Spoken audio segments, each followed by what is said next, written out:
the shadow of the valley, I would like to settle down. Wide open space, wind on my face, a distant horizon, the moon on the crest, in the shadow of the valley that I love best.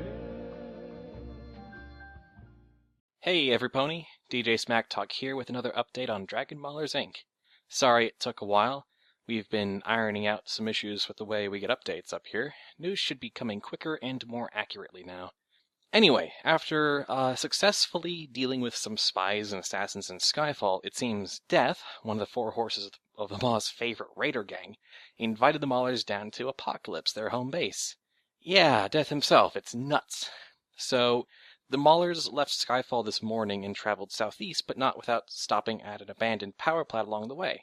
Story goes they took out 2 big angry robots, saved a bunch of ponies from radiation poisoning, and arrested the guy who trapped those ponies in the first place just in time for some Skyfall authorities to come in. All in like an hour. Just goes to show, even when they're on a trip, the Maulers can't help but do some good.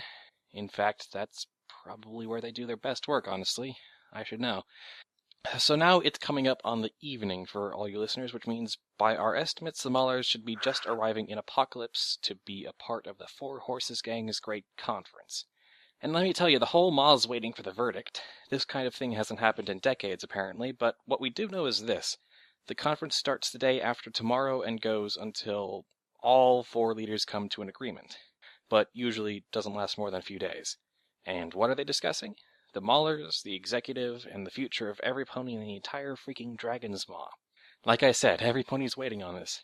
'Cause if this goes south, boy is it going to go south. So watch your backs, Maulers. This is one of those moments. DJ Smack Talk out, back to the tunes. And the radio broadcast goes back to another old 40s jaunty tune. If this is that important, we really should get some soap. Soap?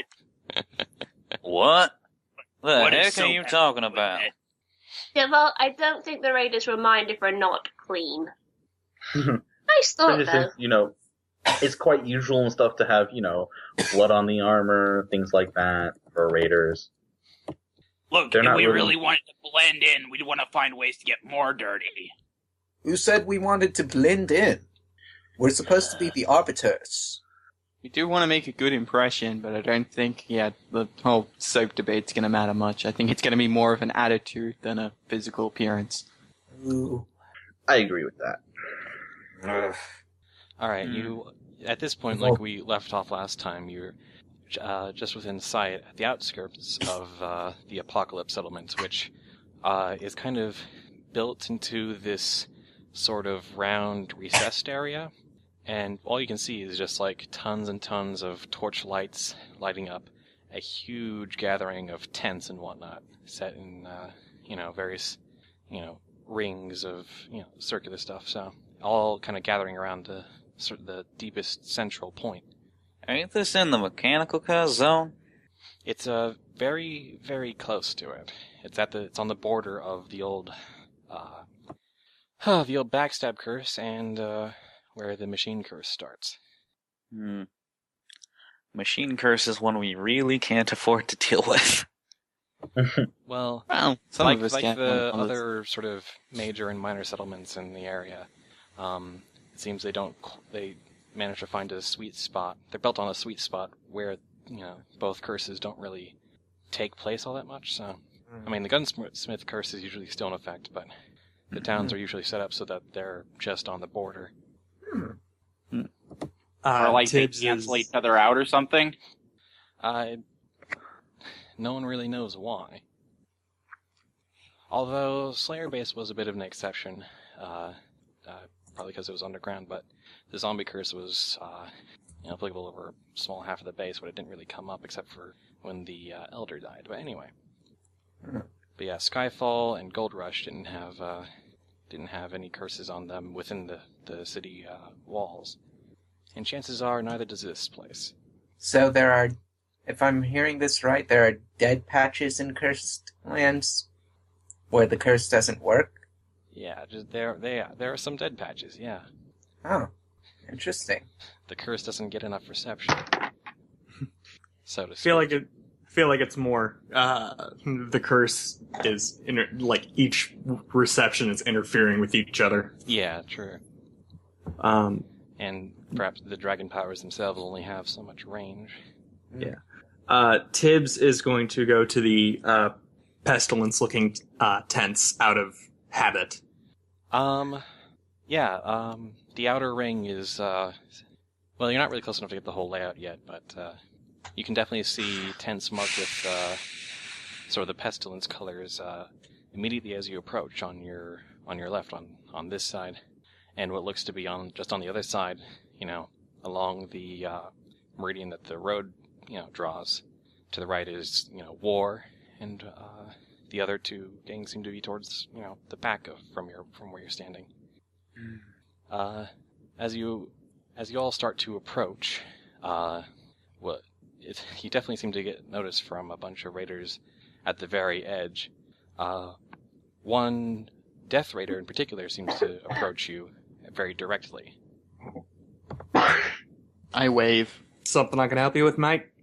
Let's see. Tibbs, as you get close enough, you notice that this raider, robed in the patterns of death, under the hood, seems like his skin is very decayed and whatnot. Seems like this is a rare ghoul in the maw. Tibbs is going to smile at the ghoul and just in general kind of lighten up from how he greeted him. Hello. You're the Mawlers, right? Yep. I've been That's the asked name to one. take you to death directly, since, to provide an escort. Oh, that's And nice. who are you? Alright then. Bones just call me Bones. Creative. Alright. Thank Karn, I found some more bones for you. Alright then, take us to him. Follow me. Oh boy. Alright, so... Firehead kind of walks, and as he walks, he just kind of looks around, trying to gauge what reactions their presence is getting. So, Javolt strides. Temperedfield's going to keep his eyes open to make sure nobody tries any funny business. I'll stick close to Flotsam, but I'll look around like Powderkeg does. Tibbs is going to Do we still have that? be... Do we still have that wall of zombies right now? Nope. Yep. Oh, yes, you Aw. do, actually. But Yes. Bones looks to you and says, Would you mind dismissing your servants?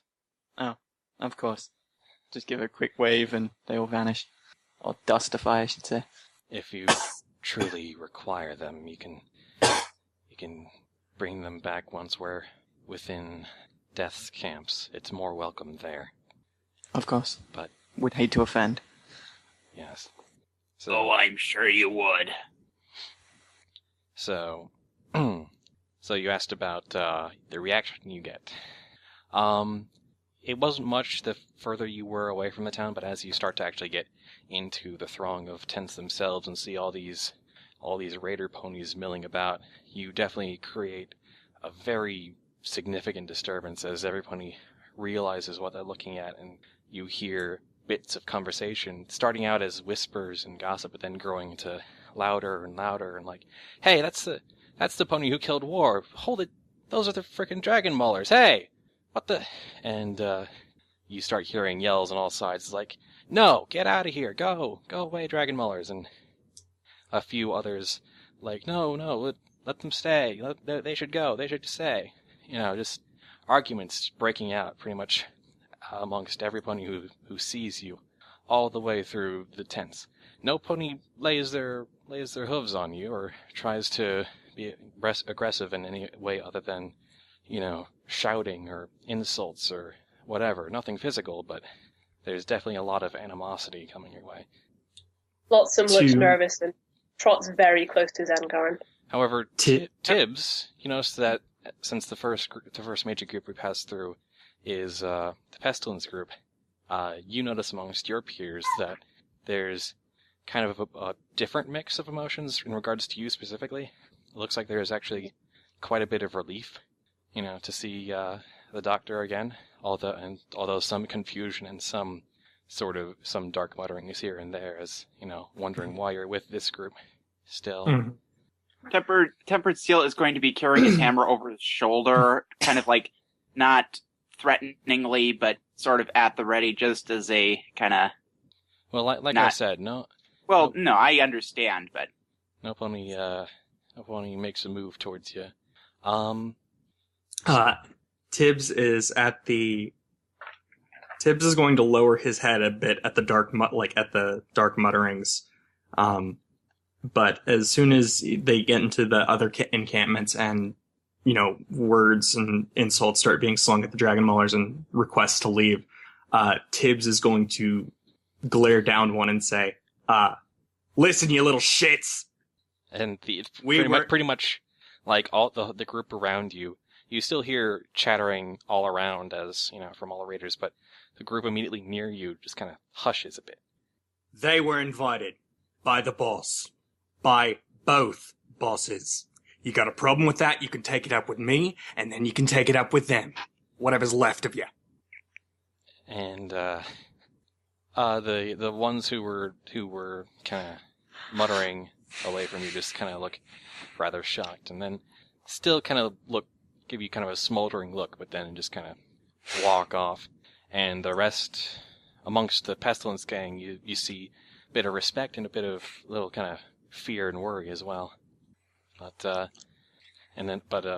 war, one of the war raiders actually comes up to Powder Keg, steps directly in his path. Powder Hey. Keg stares him down. The raider just glares at you and says, "So what, you think you can kill our boss and get away with it? I don't care if it was honorable combat. You sullied it somehow." Tempered Steel is going to stand behind Powder Keg, and he's going to stare back, kind of backing up. Powder Keg's Keg. stare. Powder Keg looks at the raider and just says, "Your boss, when tried to be brought by death, said that he didn't want to come back because he thought that combat was the best he was ever gonna get. So if you disagree with your dead boss, then you're more than welcome to take it up with his dead spirit. But you should best leave me alone unless you want your head about over there and your guts over there and your legs over there." Actually, I think his legs would look better over there. Good point. This enrages the raider further, and his hooves shake like he's considering just starting a brawl with you right now. Tempered Steel's going to step around and in between them. You look like you're cruising for death. And you know what? I think you best think for a second. Jala, I didn't hear what you said. Tempered Steel stepped around Powder Keg and in between them, so he's like standing in between them, looking down at the raider. Okay. Firelight and stuff will just kind of walk over to them. Hey, sorry to break this up, but we have a meeting we have to get to. If you don't mind, we'll deal with this later. The raider looks up at the Minotaur blocking his path, around him at Powder Keg, then at Firelight, and then at the rest of the Maulers and all the raiders around him, just kind of watching his movements, and just has a bit of an internal conflict, and then finally decides to just kind of step aside. He gets a few jeers from some of the other war raiders saying he should have gone for it anyway, should have stood up for himself, bit of loss of dignity there, but he, lets you move forward again. Lotsam gets a little bit indignant at the jeering and kind of flies up a bit higher. Gets a little spurt of confidence and goes, "You guys really want to fight right before your big meeting? Let's just settle this like adults, okay?" You hear murmurs of, agreement in the crowd, and some grumblings as well. It seems like since they all gathered here, there's a bit of tension between the clans right now. Tempered Steel's going to do a little motion, I'm watching you motion at the jeering ponies. Well, I mean, they're kind of just spread out, equally among, just... Well, wherever it's coming from the strongest, or even just kind of spread the I'm watching you around. I'm watching you give that motion then to a whole bunch of other ponies as well, who definitely look a bit bothered by it. Kind of funny how the filly's the only one with the most sense, huh? Or the most adult sense. Well, maybe some of us don't want to draw as much attention as the rest of you do. I just want to get to the meeting. Shoots back down next to Zenkine. Sorry, Zenkine. No, you're right to say it. But, yeah, don't paint yourself as too much of a target, okay? Okay. I don't think I could paint myself as any more of a target than I already am. Well, that's okay, Patrick. Zenkine's just worried about me. I wonder if anyone around here sells vests.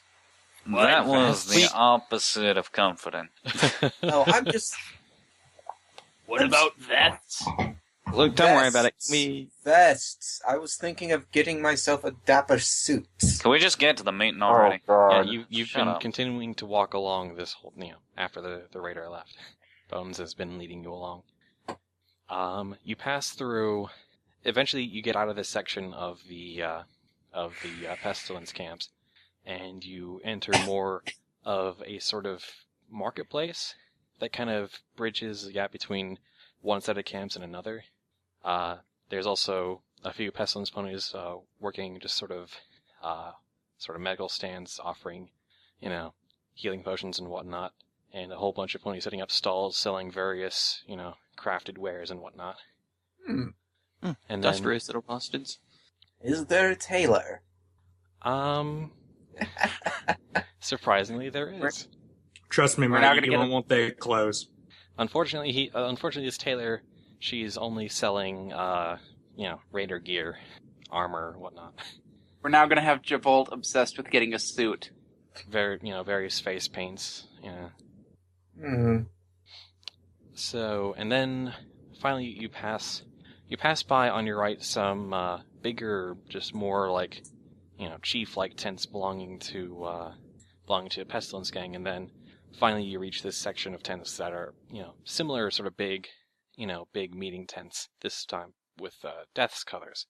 And Bones leads you to the biggest, most central one and raises the flap for you. Before we go in, I turn to Tibbs, and I'm like, before we, start this, one question for you. Shoot, mate. How high up are you? Because this isn't the first time you've been commanding other raiders around like you expect to be obeyed. Let's put it this way. I technically have no more command over these ponies than any other raider, but you don't tend to mouth off to the guy who can cut out your tongue and sew it to your ass. No, that's fair. That's a great way to put it. Dear Lord. It's times like this where it's like, I love Tibbs, and I wish I didn't hate him so much in character. Right? In that case, he doesn't get as many opportunities to be as delightfully psycho. So I was trying to hold in the laugh there, but God. Tibbs is delightfully psychotic. We already knew this. We just shut him up most of the time because we hate him. Or at least some of us do. So is this the tent that the death individual is in? Bones nods. Alright then. Powder Keg walks in, I guess. Alright. Would it be a problem if I were to just wait out here, or is it important I go in too? Powder Keg just kind of grabs Tempered Steels with his arm with his magic and starts tugging him. I look at Steel and I'm like, look, let's be honest. If we don't all go in there, it could be seen as some form of affront or just rudeness. We want this to go as smoothly as possible and as diplomatically as possible. Aurelia just kind of don't have to say anything. Just Aurelia shoots Tempered Steel a grin and says, "But if you want to stay out here with all the raiders who hate us, that's okay too." Somehow I imagine that just me staying out here would not be enough for them to, start something. No, you by yourself, away from the rest of the group. That could never go wrong. Just come inside. Savor our sanity, please. He will reluctantly walk in. He will try to wait until everyone else has gone in and then follow in behind them. But Well, you can do Tibbs. that, yes. As long as you're inside. Powder Keg had already walked in while they were still arguing So the about inside, getting the him inside in. of the tent is very, very dimly lit and has a couple of candles burning incense. But otherwise, the inside walls of the tent have been lined with this sort of black velvety material that kind of limits light coming through the pores of the tent, and so it's very, very, very dark and sort of very spiritual place he set up. And oh, that's not nice on at all. on a central mat, you see this very old-looking gray bald pony with various markings across his body that you recognize as Death, the real Death. Tempered Steel is going to stay in the back near the door, but he's not gonna. I mean, he's gonna stay to the side of it. Well, Tibbs, howdy. Tibbs will lower to one knee and bow his head. Powder Zenkarn, Keg. roll Arcana. That's always a good sign. Plus Betrayed 18. already? No. 31. All right. As you take a look at Death's body, you notice that he's doesn't look to be totally conscious, and he looks actually quite similar to what you do when you use your Dream Stride ability. Fair enough. I look over at Powder and he's out of body at the moment. We're gonna have to wait. Alright. Wonderful. It doesn't take more than a few seconds later before Death's eyes kind of flutter open. Shame we weren't able to draw a mustache on him. That would have been a bad idea. That would have gone super well. That was an out of character joke. I know. No, that was an out of character response. Trust me. Yeah. That would have gone poorly. And I don't know. would be Death fine. seems pretty chill. He might have liked it. No. Of the four, Death is probably the one that you could probably get away without dying. But Without dying, but it would kind of put a hindrance into our diplomatic plans. I mean, it's just a physical body for him. It's not that important. Alright, Death's eyes flutter open, and he gets back up to a more sort of upright sitting position, and he says, welcome. Howdy. Nice to finally meet you in person. It's... Person? Just kidding. Pony puns. Hello. Waves. Yes, I suppose Where this would were you? make... You've seen me once before, but this would be our first in-person meeting, I suppose. Mm-hmm. Where were you spirit walking? Oh, yes. Commanding a number of different proxies throughout the Maw, and also Oh, occasionally taking tours around the camps just to keep an eye on things. Mm.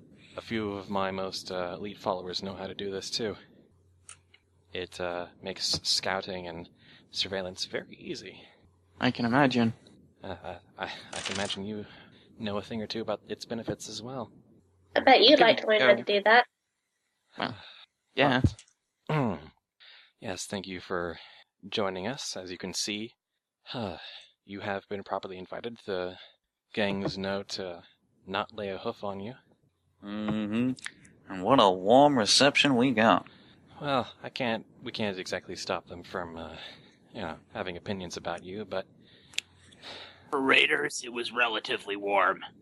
that's the True. curse of free will, I suppose. You've come here quite early. I guess that means you'll be spending the next day and a half with us until the meeting actually starts. Mm-hmm. We've here in the death camp, we've arranged a tent for you all. I hope it's large enough. But yes, it's deep within my group's territory, so you'll have my followers on all sides of you to keep you safe in case, anybody starts getting any funny ideas. And if any of your followers get any funny ideas? Well, I have my ways. Alright then. I'll be keeping watch as well. Your safety is guaranteed by me.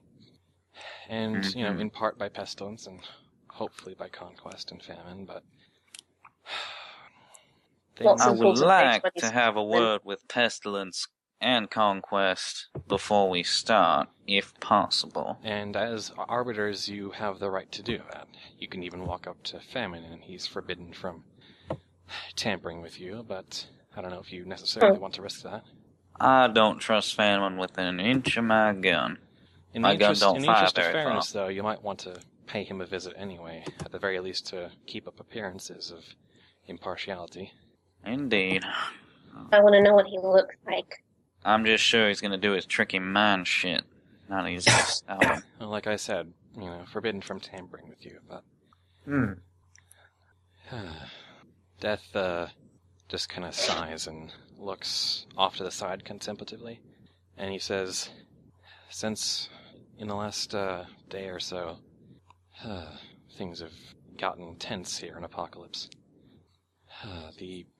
Generally, all the cards have been laid on the table, and now all the issues here are, well, basically public knowledge among the gangs. Rumors of Famine's, gain of power are started to circulate, as well as my ideas about consolidating power.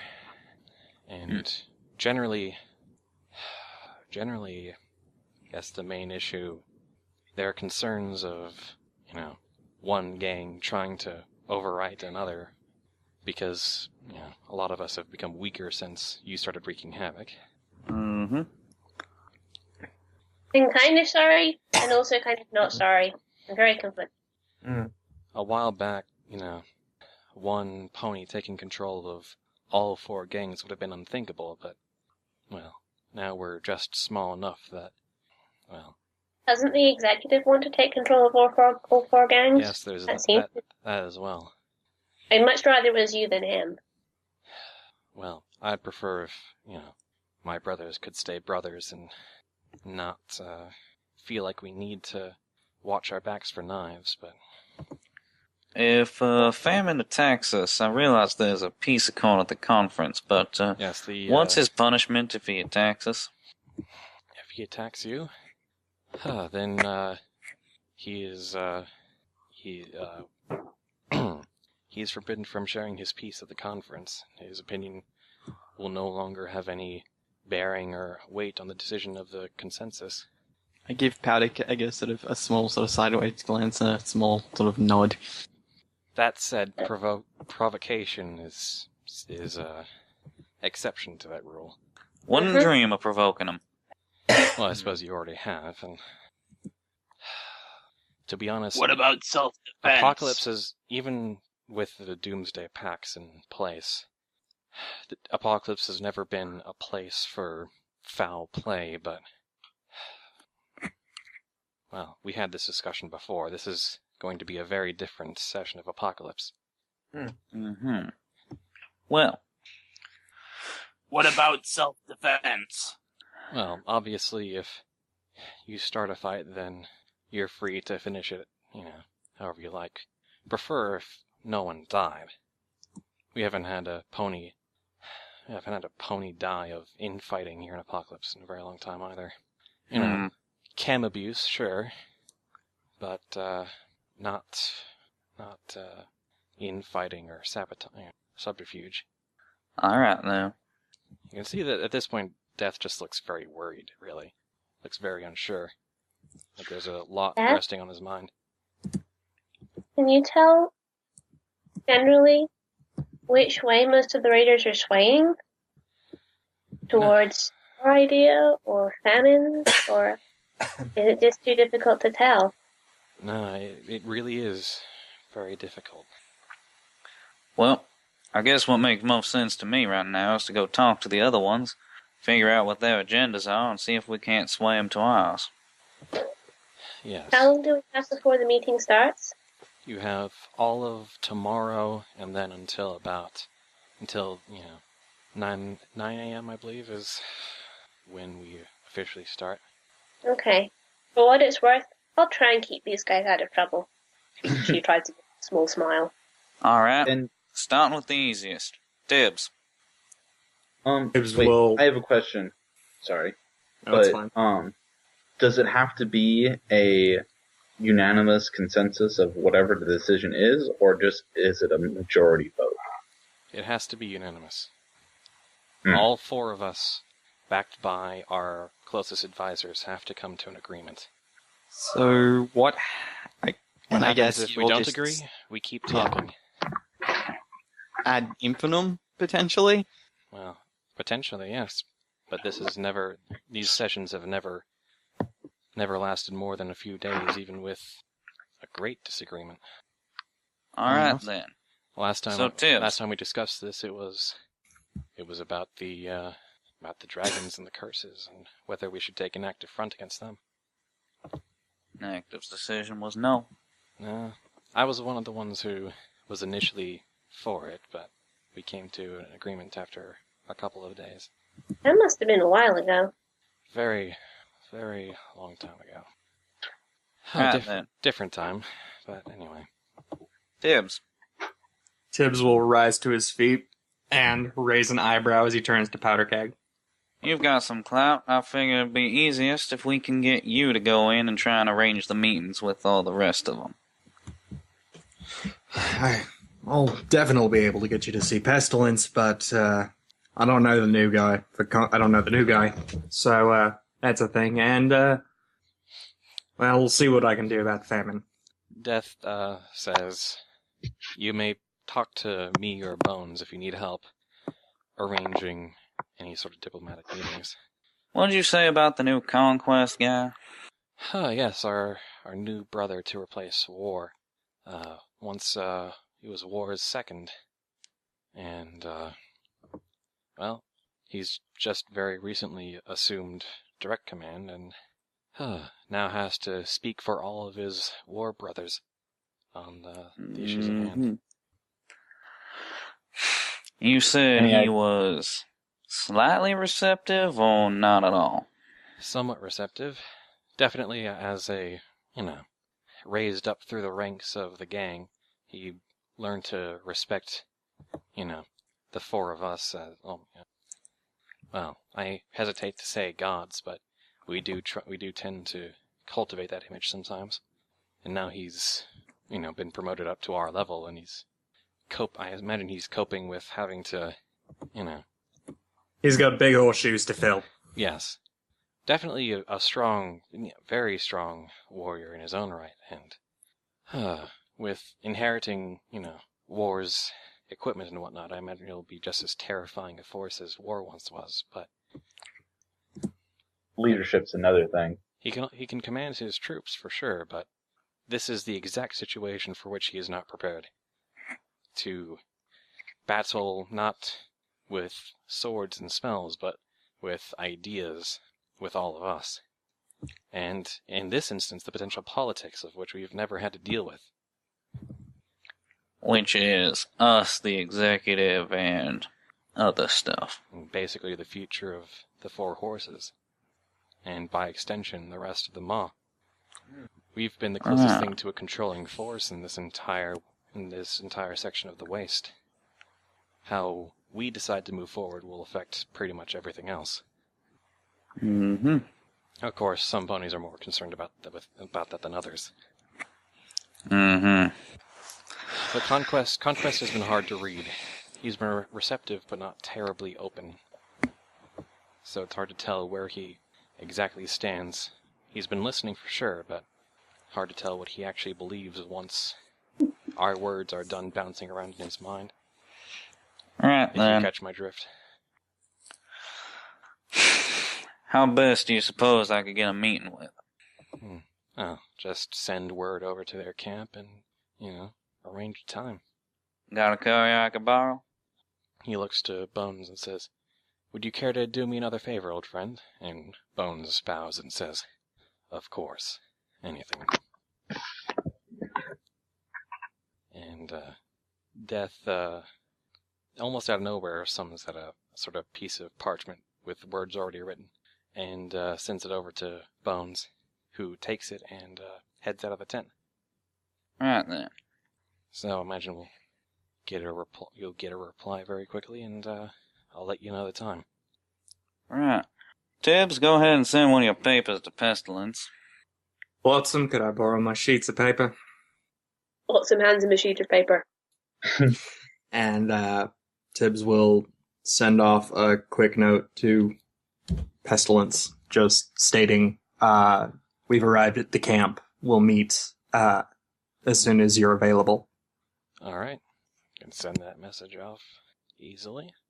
And Death says, I suppose I should give you one more thing.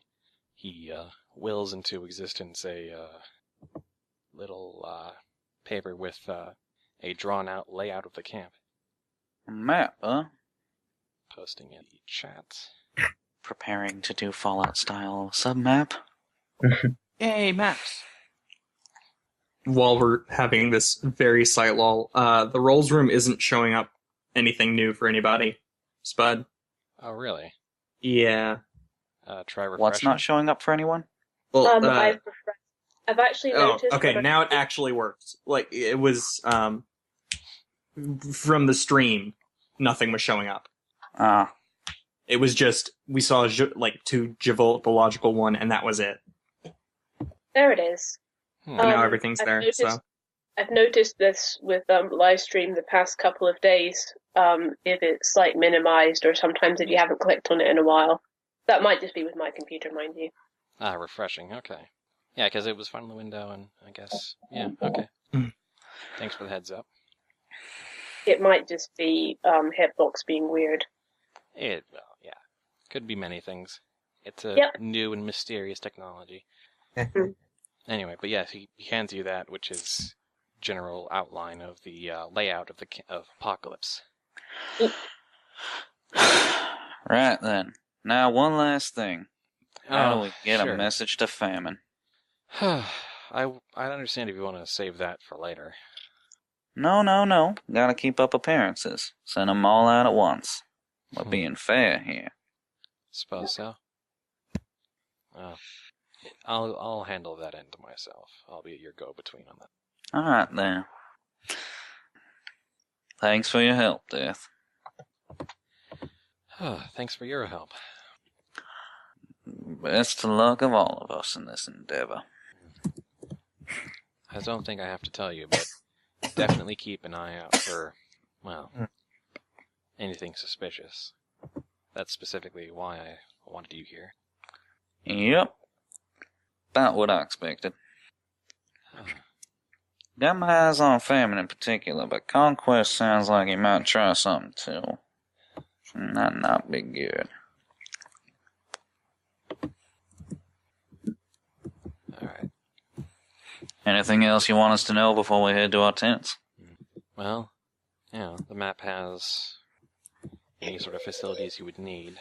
Medicine, food, weaponsmith's armory, any sort of thing. And you know where all the major camps are, so... Something tells me anything we buy is going to be the most broken one they can find, and the food's all going to have some nice spit in it. No, don't tell the famine hunters that. Some of them take great pride in their cooking ability. They may hate your guts, but you still got caps. That too.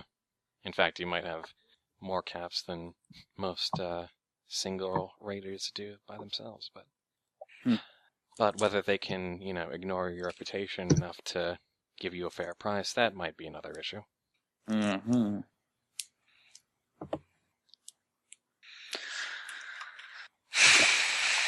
Well, I suppose that's that. Would you like, I can, see to it that you know where your tent is. Mm-hmm. Be much appreciated. Alright. Out of the ground beneath the tent rises up a zombie. And, he, leads you out of the tent as Death, goes back into a more comatose state again. Alright then. Best be hurrying along. Because we couldn't possibly have gotten a living guide. Oh, stop complaining. Nod to Death and then follow the zombie. Even though he's gone back to his dream stride, Zenkarn, you almost notice him nod back slightly. Alright.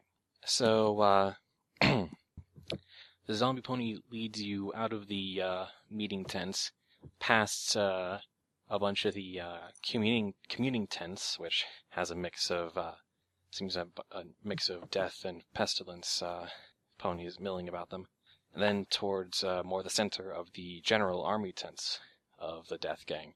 And one somewhat larger one in particular is set up not with any. Most of the tents have, the various colors of the gangs and symbols emblazoned upon them. This one is actually left plain and bare as far as the outside goes. And inside is this big old tent, big enough to, give you lodgings, bunks, but it's double bunks for across, but enough lodgings to house the 9 or 10 of you. Well, guess for now we'll just wait till we can meet with the others. And I suppose watch about for anything, but I'm a little worried about trying to wander around the camp right now. Yeah, I think it's best just to wait here. Question, is the zombie that guided us here still around, or is it dissolved? It looks like the zombies, looking to you as if, waiting for some kind of confirmation. Thank you, you've done well, but we've got our own if we need any more. Thanks. The zombie says nothing, makes no gesture, but just kind of collapses into the ground and sinks into some loose earth. Okay, we expecting actually to have a meet conversation now. Tibbs Right. is more out of paranoia than actual fear that there is anything. Gonna check the tent for traps or anything like that. Tempered Steel is going to follow his lead. Does he check? Does he find all 0 traps? Is it 8? Is it perception? Perception, yes. Roll perception. Ah, goodness. It's 13. But yeah, it honestly is just more out of paranoia than anything else. Is anyone else going to check for traps? Yeah, Same, yeah. May I? No, because I wouldn't do it in character. I want to, but... Powderkeg doesn't care to look. I got a Lots of- 24, and Firelight got a 28. So, Ignore me. as you kind of check around sort of in a paranoid fashion, you find red scorpions hidden under the mattresses, some kind of glowing thing in the lockers that starts ticking off your Geiger counters. You find tiny blades hidden in the pillows, like razor blades. You find a hidden compartment under which you hear some kind of hissing sound. You find lots and lots and lots and lots of traps in this tent.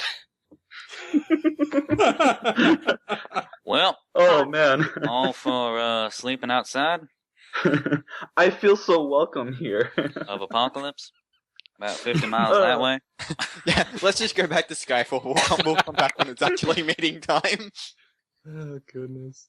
Firelight will just start collecting the stuff and just tossing it outside the tent.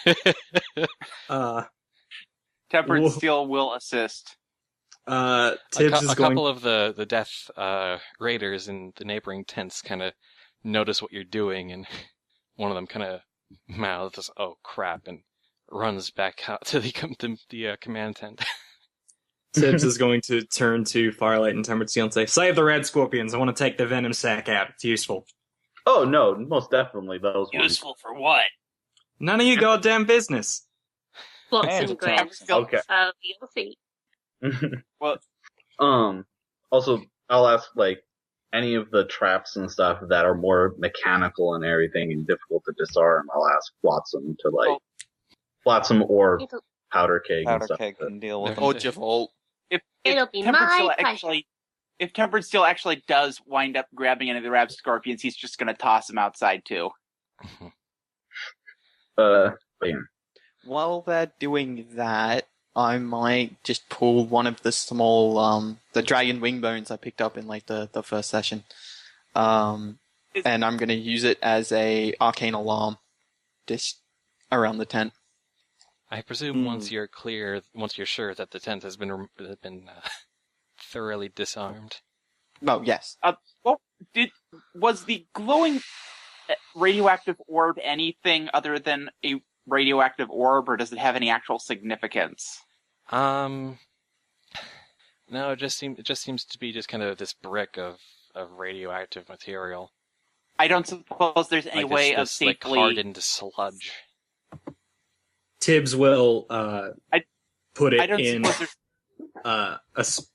Tibbs is going to dump out one of his bags, put the hardened sludge block or whatever in there, and then just say, "I'll be right back. Got to get rid of this."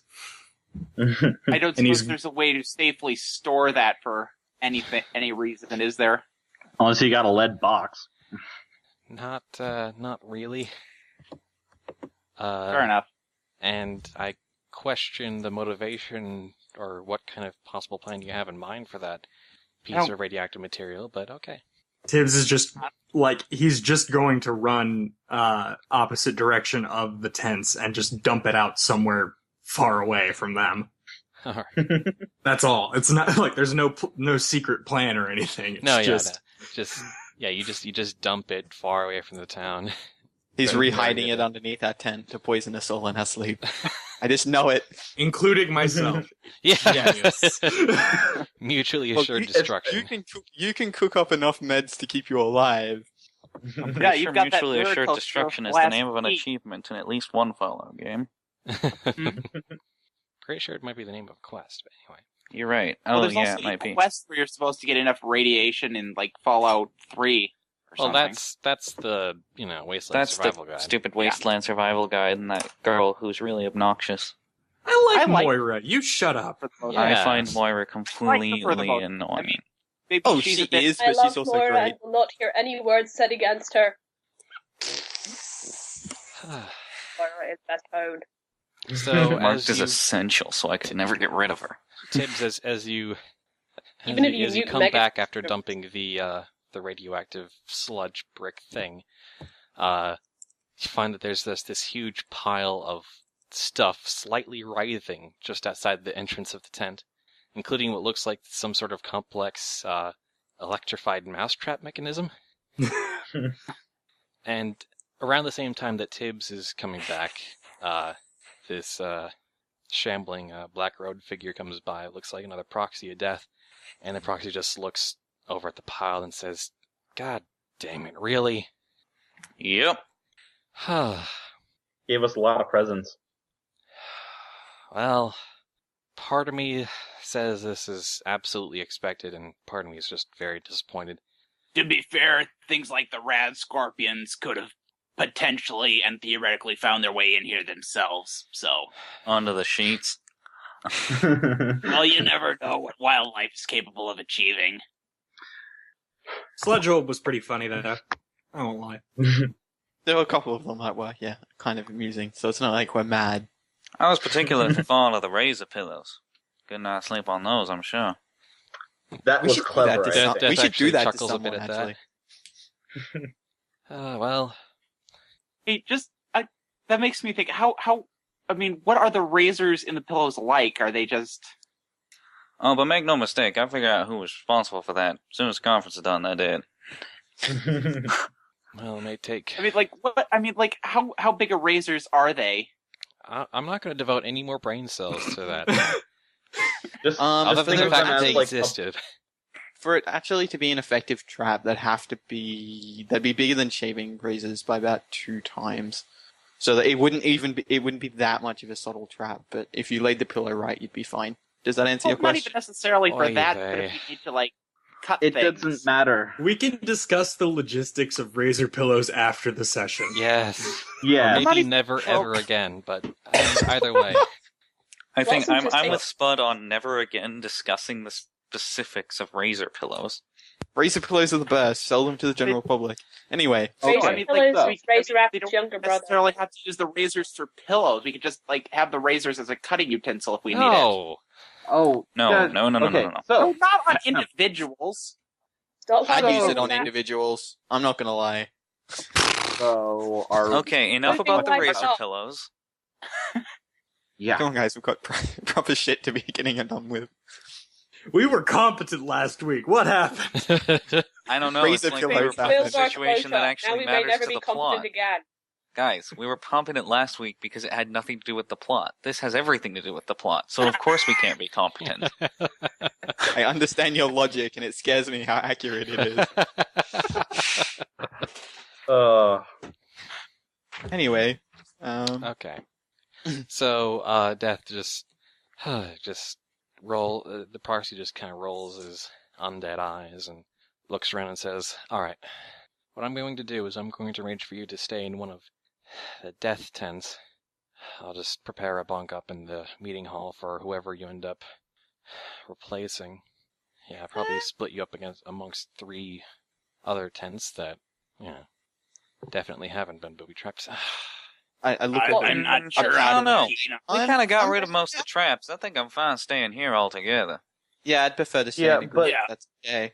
Yeah, I'm not But- sure. You're absolutely sure? Guys, In different If, tents. if it's one possible, problem. yes, please. guys, people. Oh, excuse me. The raiders know we're staying here. Whoever set those traps. She kind of trails off. I'll go with whatever you guys think, but if we Well, stay no. here, we should probably be Trust allowed. me, we've got enough. Well, at the I've got very least, enough we should alarms and split the up such in that we different should be tents. okay. No, I agree with Flotsam and stuff. Like, they all know where we're at. It's not And you know very what's the worst suspicious You know what's a worse idea than having them all know where we're at? Information travels. They'll all figure out which tents we're in. And it'll be even worse when we're all separated. Yeah. And in tents with them. No, the Yeah. Death Raiders won't No, hurt we're not us. going to be in tents with them. We're going to have our own tents. I'm Yeah, saying no, I they all know where we're at. It's not that But we suspicious still for them to shouldn't. walk If we're across. gonna, we should The all Death be Proxy sure says to be Powder in the Keg has same a tent. point. It's not like your position now that you're here will stay a secret anymore. Nope. and we're definitely better off as a group. Look, I've set the alarm. So we can easily build any other form of defense that we need. It's not going to be an issue. And it's not like I'll we can't bolster take you up on as anyone. well. Although Okay. I'm definitely vexed about this because I suspected there might be traps and I had my people search for them, but I guess they were more focused on looking for anything arcane and less mundane. Death, you also have to take into consideration that some of your raiders might not want us here. Yes, the thought has crossed my mind. Thank you. Sorry, it's nothing against you. It's just, ponies got minds of their own. Well, did you see? Were there any zombies underneath the tent trying to kill you? That would be kind of a giveaway. No, not that I detected. Well, chances are it wasn't one of my people. At least not yet. Okay, I'll take your word. But yes, I'm definitely going to go through my people with a fine-tooth comb, because I wouldn't put it past them to have been bribed somehow to let something through or something. I don't know. Mm-hmm. It was nothing super dangerous. Wasn't too much of an issue. Death just looks at the giant pile in front of your tent and then back at you. We can take care As I of said, ourselves. it's nothing super dangerous. We've faced worse than Face worse from whatever the hell ex-girlfriends. that is. The Face first? Proxy just kind of rubs his hoof on his temple. Says, I guess I've just been around so long, I worry about people who actually have mortality. Oh, well, Don't worry, I'm working on it. I suppose it's a weakness. Well, thank you for worrying about I don't see how worrying about others is a weakness. Oh, pretty much. I think he means mortality is a weakness. Or both. We'll get some zombies to clear out this pile for you, and we'll keep a watch. Do you want me to use mine? I mean, Make if sure you guys both have things to do. Works for me. works for me. Oh, hey, Eli actually brought up a pretty good point. The critters were probably famine, the razors were probably war, and the radioactive shit was most likely pestilence. At least people from those gangs. Yeah, kind of makes sense and stuff, but Eli You continued can to be inside. You can tell by the spuds, that wasn't intentional, but I like it. God damn it! We know you, Spud. We know when you're like, huh. Like, Whenever you make that sound, it's like... well, to be it's like, fair, the moments where you actually catch me on that are about, 1 in 8. 5, so... that might be a bit generous too, but what? I'm slightly making this world up as we go. Yeah. No, It's a good idea. it's just How funny dare because when you make that, we know that's what you're doing. Like it's a very clear sign that's like, I hadn't considered that, but yes. Well, but now that you've called me out on it, now it can't be that. Yes, it is. Just because we know There's that nothing wrong with it being that way. Or There's could, nothing or wrong maybe with I'm it just trying to being throw you off. I think it's probably most definitely that way, because even if you hadn't originally planned on it, it's the thing that makes the most It sense. makes a great deal of goddamn sense, yeah. It makes so much Probably sense the- that even though we all know it's probably true, I mean, you can't just renege that. It makes too much sense. It's meta, but it's damn good meta. It's meta, but not in a game-breaking way. So. No, it's frankly in a game-making way. Hey. It's world building. But I just Before- don't like being called out. I'm sorry, I shouldn't have done that. No, Um, it's not like this happens all that often. It's just, Hey, I make shit up as I go too. everyone does. before- Except for some DMs that like to railroad a lot. His chest. I can never tell what's made up on the spot and what's pre-planned.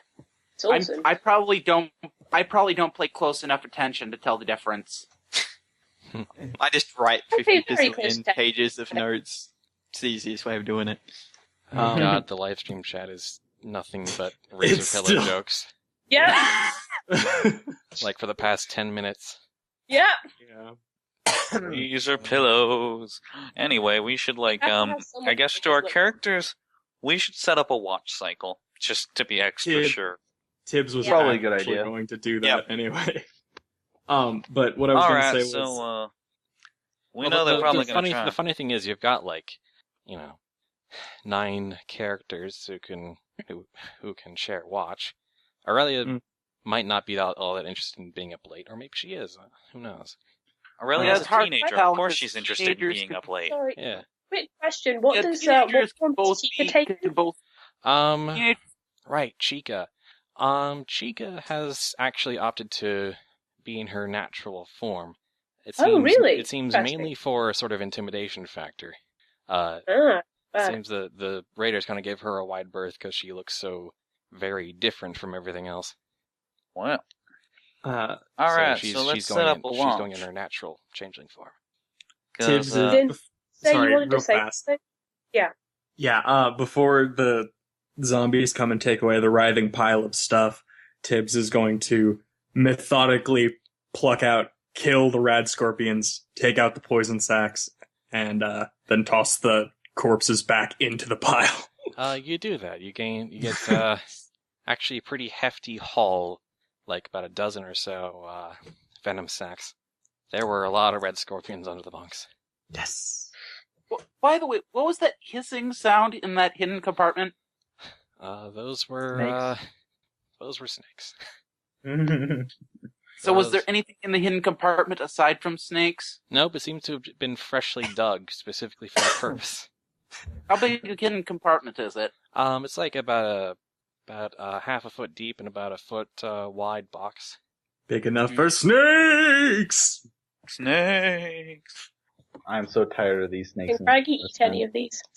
Oh my god, you just made a snakes on a plane joke. Shut up, Codeman. Just shut up. Just shut your mouth. Just shut your mouth. Away. It's okay, Code. We still love you. I mean, Nice. except for Lapis. He doesn't love anyone. I am. I thought that it was truly- Zencard that didn't love anyone. It I am is. truly I hate all- unbiased. I hate everyone equally, Okay. Yeah. Especially the French. especially the French. Hate them the most equally of all. No. I hate them the most equally of all. Some people are more equal than others. I was just thinking that. First among equals, Oh. etc., etc. Okay, Gone so from we set up a razor watch. pillows to equalities. We go to Yay. bed, I guess, kind of, and No, wait well, for How actually- late is it? It's How late not Yeah, is it's bad. not that late in the day. It's not. You got there like as the sun was beginning to set. At this point so I guess now, we wait for a you're response. in serious dusk now, and Tibbs, you get you get a message appearing before you in a puff of chemical smoke from Pestilence saying, "I'm free now if you wish to speak." Alright, looks like the boss man's free. You all ready to go? Well, I think we should leave behind at least 2 of us. to watch the tent. Aurelia, sure we don't come Aurelia back and to a Chica bunch raise of- their respective limbs. Figured as much. Alright then. Rest of us, let's go. You two gonna be okay on your own? Aurelia just pats the plasma caster she's got strapped to her. Chica shrugs. As they're leaving the tent, Chica says, if anyone comes by, I'll look extra menacing. Fair enough. Look, we got a dragon with a laser with a plasma gun, and a changeling which they all seem to be very scared of. So, I think they'll be good on their own. Fair enough. Then yeah, I look at the As they're little leaving, phone on the table and I tap my head and I'm like, well, if anyone enters that you don't want, I'll know anyway and try and get back. Just keep a lookout, okay? Chica and Aurelia nod. as they're Tibbs. leaving, Flotsam tugs on Tibbs's jacket to try and pull him slightly to one side of the group so that they're walking slightly apart from them. This is the first time Yes? we've ever left those two alone. Their conversation better become a stories from the maw. Yes! I'm already writer's blocked about halfway through the B-Team episode. Aw. You can call it Girls' Night. It'll be great. I could even write that one, but I'm not technically DM, so I guess I couldn't really decide what their actions would be, so. I don't What know if is it'd be it, that Flotsam? interesting, though. It's just like, so. It'd be Yeah. very Seinfeldian. Yeah. Would you be opposed to someone writing a fanfic? People can write fanfics of our stuff for all I care. Oh God. Anyway, But back yes, to the this actual is As long right. as, as long as they, remain T for teen or something. I don't know. You hear that? Aw. I better see a powder keg Zephyr ship fix soon. No. I'm Marty, kidding. get on it. Can we get Powder, back to this? that's what you Please, want. no. Pull No. your edge. That's not what powder wants. That's what I was making a joke at all the people like always hate shipping powder with everything. Anyway, Next thing you know, we're gonna uh, say hate ships of powder and famine forever. Somebody can write a fanfic. They actually kill Anyway, each please. Please, yeah. What is May it, Sheila? Flotsam. Thank you.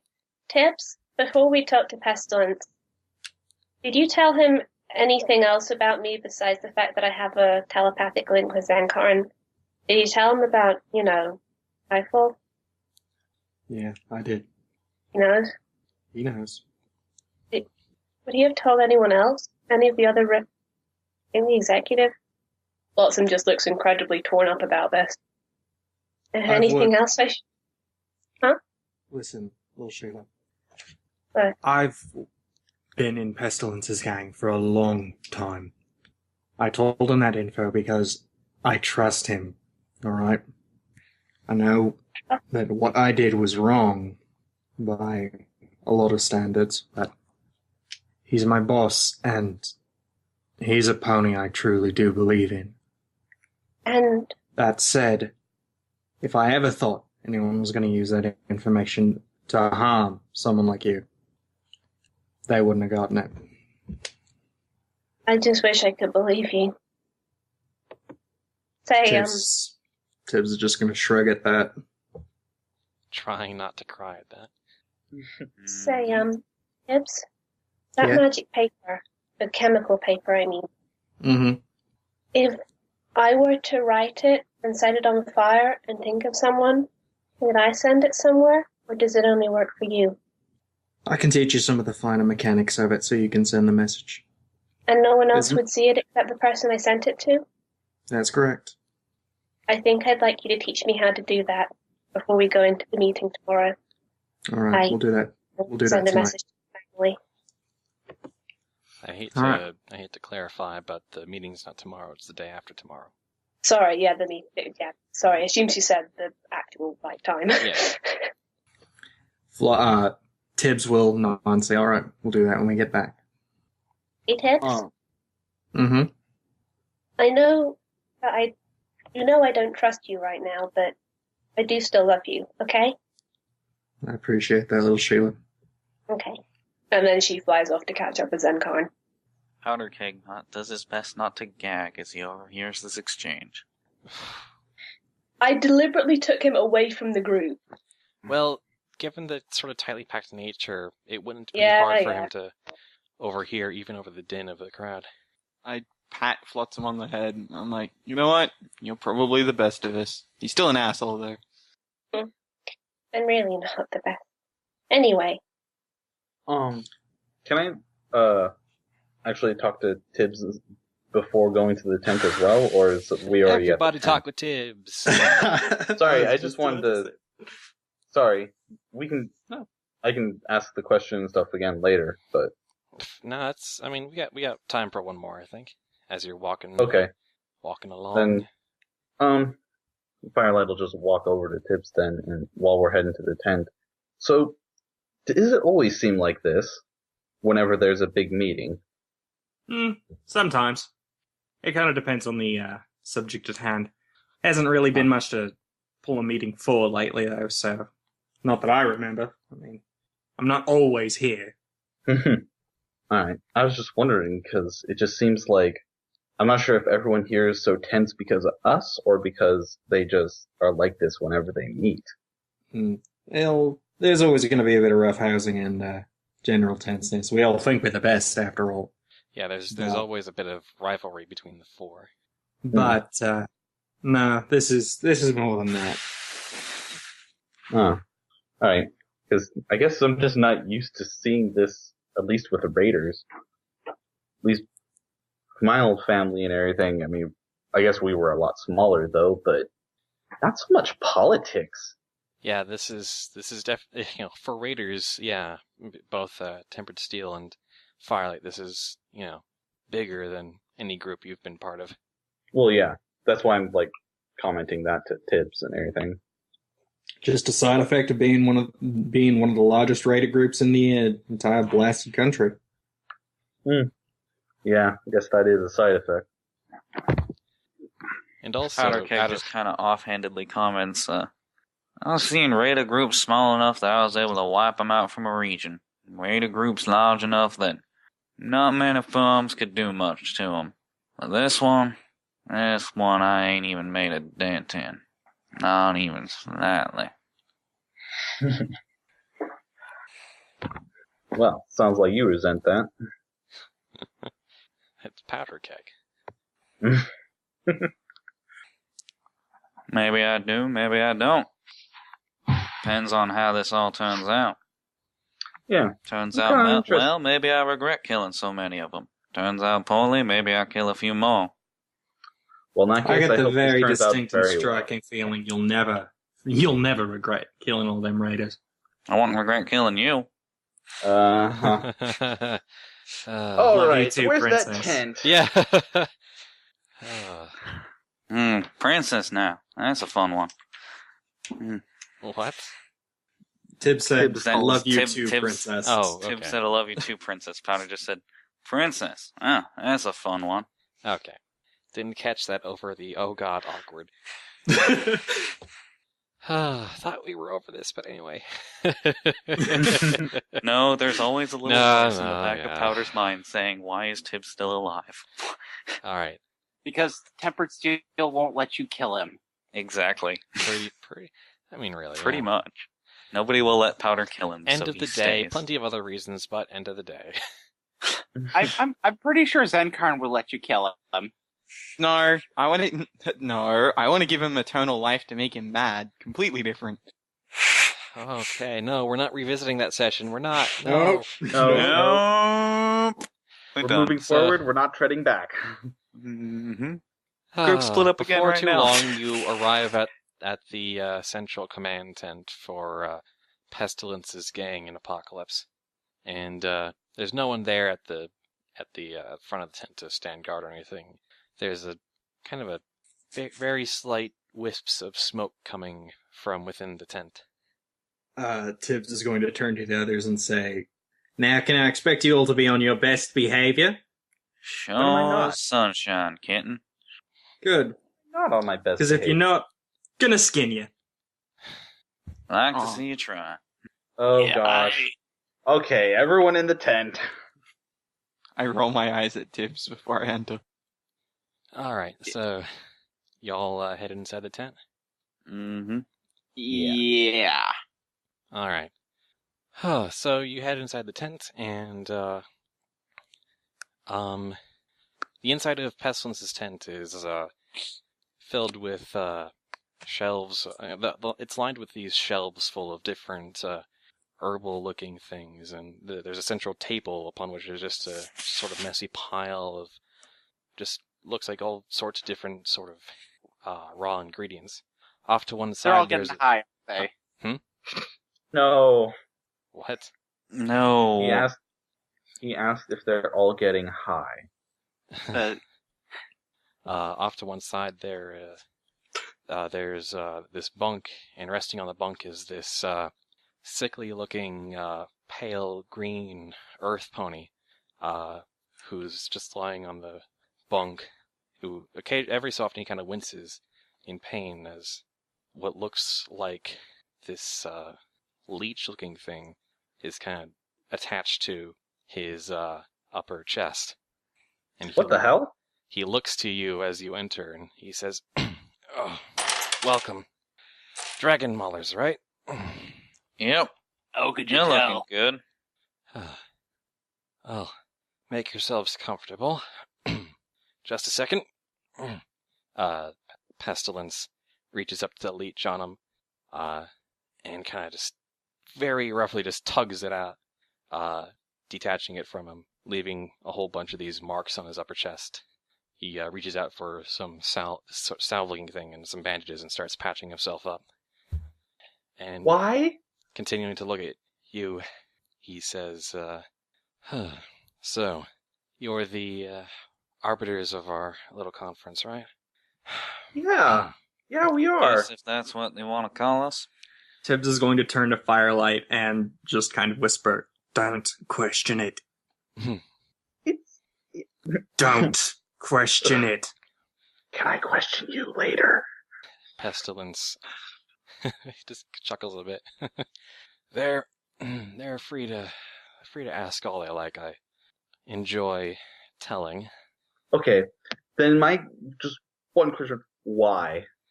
What's with and he'll just point at his chest. My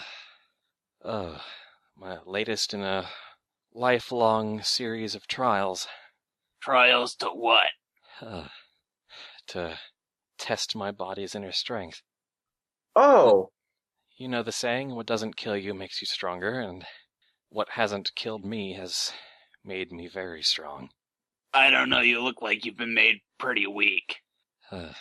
Oh, you're strengthening your immune system. That's very learned words for a filly. My dad's a medic. But at She kind what of stopped expense? and realized she said something personal. Well, I admit, yeah, I doubt you're gonna be getting sick anytime soon. No, haven't had a natural ailment in a very long time. But Yeah, but I've how long? had some close calls every now and then. But that's just what makes things interesting, right? And how long do you expect to survive with this ability before, age catches up with you? I doubt age is ever gonna really catch up to him. I look forward to finding out, Minotaur. I look forward to finding out. Although it will be a sad day, because this does have a purpose more than just running up a high score. What I learned from these trials I then pass on to my students to help them practice more medicine. And also, craft new poisons and the whole spectrum. Mm-hmm. But Those who know how to heal a pony tend to also know very well how to kill a pony. it's a fine line we walk. Raider killer. Or should I say powder keg? Surprised that's the first time anyone's called me Raider Killer since I walked in here. Well, you probably heard Raider killer and war killer amongst the jeers when you initially walked in. Oh, well then I never said that. Oh, sorry. Probably should have included that, but it would make sense. And we can't make sense. Yeah. We made sense, we wouldn't be player characters. Anyway. So, I guess we might as well get down to business of it. What is exactly you're planning to get out of this conference? Well, mostly, I'd like an outcome that doesn't involve you killing more of our gang. I'd like that very much too. And you know what? Your ponies do have a lot of medicinal knowledge. Put it to certain uses, could be a lot of help to the ponies of the mall. You'd get paid, I assume, in return. No, that's the problem. What's the problem? The tribe's idea adds certain risks that I don't like entirely, but would be willing to put up with if there was no other option. But those risks are, we've been mainly able to support ourselves through force, through extortion, and while no, that's not pretty, it's allowed us to keep caps and food flowing in so that we can continue to maintain our lifestyles. What Death proposes is more symbiotic, but also carries much greater risk that we may run out of caps, or run out of food, or supplies, or maybe, farms will dry up. Well, then you'll have to adapt. This is the wasteland, dude. I don't know if there are enough settlements now that, travelers like you can survive, but I don't know if you realize how hard it can be to adapt to a death-filled wasteland. Oh, it is. Well, I know. Nothing from scratch. Well, Just it's getting raw better, survival. though.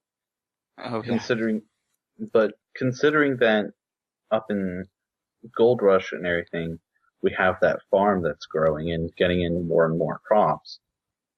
With, honestly, everyone's, Death's help of being able to rid the radiation, or everyone's help of, I don't know, working together. Be Seems like a better surprised how much chance you than- could accomplish. And you worry about caps when you start pulling people, but you know what? Doctors get a lot of caps. I know doctors across the wasteland. And yeah, every now and then they have to help a pony or two out of the kindness in their hearts, and they don't get paid for it. But overall, being a doctor is a rare, rare thing, and medical knowledge is highly priced. Not when the followers of the apocalypse are giving it away for free, or cheap. You see any followers down here? Well, Pestilence gives you an odd look, Powder Keg, and says, "When did you become the ruthless, scrupled one?" And he Whoever started said- dating a shopkeeper. I suppose that would have something to do with it. Also, you don't think I survived on my own all these years for lack of sense? I certainly thought a great deal of luck had something to do with it. Luck only gets you so far. Luck runs out. Sense, skill, that'll get you somewhere. You do make a valid point. So up until this point, the four gangs' method of quote-unquote working together has just been to apply all our force, enough to make the maw heal. But I suppose there is definitely opportunity for symbiosis if only the ponies involved could be convinced to do so long enough to ignore self-gain. But Don't have to ignore self-gain entirely. There's always fair amount for self-gain long without enough going to build overboard. something anew when we once had something bigger and more powerful. The key Is is it to bigger find and the more proper powerful? balance. The gang? It was. Before you and the executive came in. Well, now that's another thing. Look at it this way. As far as the executive's concerned, you've got two options. You've got us who are trying to well, I guess you've got three. You could say, fuck it all to both of us, keep doing what you're doing. If things would maintain status can't- we quo, can't do probably that. run out. Guess not. Because the executive now represents our only opportunity to regain that former power now that he's buying out so many of our own raiders. Right then, so you could go along with the executive, or you could go along with our idea. Now, merits of both. Let me put it this way. Executive is... How do I put this? Well, about the biggest tool I've ever met. And he treats about everything he meets like a tool. Only, he's not like a master craftsman who takes pride in his work or tools. He's, more like a utilitarian, where he wants the, tool for as long as it's useful. As soon as it's done, it's, well, taken care of. Gotten rid Much of. like those who use explosives. Powder Keg completely ignores Tibbs. But keeps going. See, as soon as he's done with whatever he wants from you, well, once he's got what he wants, and trust me, what he wants is something that could easily decimate the lot of you, probably decimate us too, because think about where he is. This is the Dragon's Maw. Who knows what shit's up there in the treasures of them dragons? Especially the one in the middle of the volcano. Whatever he's got his eye on ain't pretty for anyone. And, gets his hooves on it, oh, fucked. Fucked right and dandy. Now, I don't know about you, but I'm not a big fan of getting fucked over by the people I work with. Even if he promises you your former glory, it's all gonna burn to ashes quicker than you like, and I've seen him burn things to ashes. He does it well, and he loves it. Laughs the whole time. But, we have an idea, and we have a plan. And you know what? Maybe it sounds a little scary, but it'll probably work out a lot better than guaranteed burn to ash. You can trust me on that one. I've had enough dealings with that bastard. Pestilence just gives you a long look and then looks to the rest and says, anyone else want to chime in on this? Well, okay. From what I've seen and understand about the executive, any power that you personally would maintain would be at the executive's discretion, and basically you'd basically be a lieutenant type person at best, and only so long as the executive doesn't find reason to off you. Bottom yeah, line but is, Pestilence do you doesn't really want trust executive. Do you, Pestilence? I mean, Mr. Pestilence. I mean, it's just, Tib speaks so highly of you. You must have more sense than to trust someone so obviously sleazy. I figured that you guys are just using him as far as it benefits you. Is that not right? Pestilence seems to consider all this and then slowly starts to nod and says, that was basically my suspicion. I suppose I wanted to hear it straight from the pony's mouth, as it were. Fact is, I'm well aware that the executive has engineered a lot of the situation. It hasn't been just you. Yeah, he's been pulling a lot of strings, and he knows things about us. It's kinda unnerving. And frankly, I suspect that the executive knows this, but either way, either we become a smaller force and therefore less of a challenge to his rule, or we join him and thus become more temporary power. So, well, either way, but do you really want to? But do you really want to work not with him, but for him? Yeah, I suppose we'll never work with him. Yeah, he doesn't want to work with people. Where's he getting all his power from anyway? Who's his strike force? Who are his agents? I've ran into the executive several times, and you know what? That's the scariest part. He never has the same strike force. He never has the same lieutenant. In fact, he never really treats anyone as a lieutenant. All subordinates are about equal under his hoof. And, I've never, once in all of my encounters with him, seen him with the same group of ponies. So then, Mr. Pestilence, who is he using to do his dirty work at the moment? Do you know? Is it raiders, like from your gangs? A mixture of raiders from our gangs, and now he's got the cultists' resources at some of his disposal as well. So it's also if you turn your back on him, and we can get the cult to see the error of their ways, he'll be cut off. He'll be cut off from his resources. He won't have any, or at least he won't have a substantial number of allies in the mall.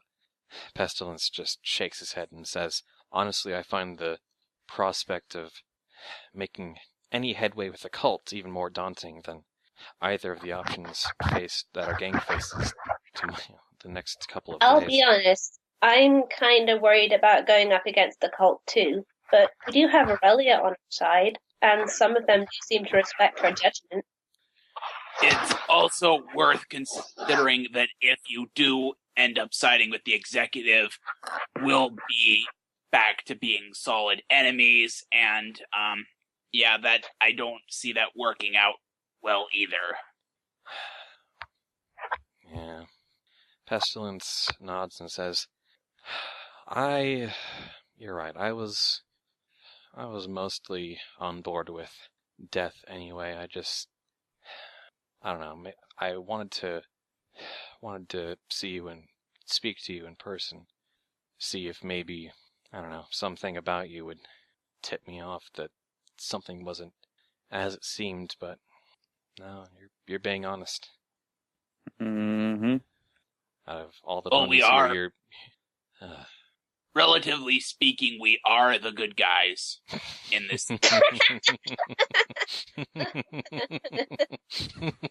Ignore him. He has an interesting view on how the Even wasteland Powder works. kind of laughs at that one.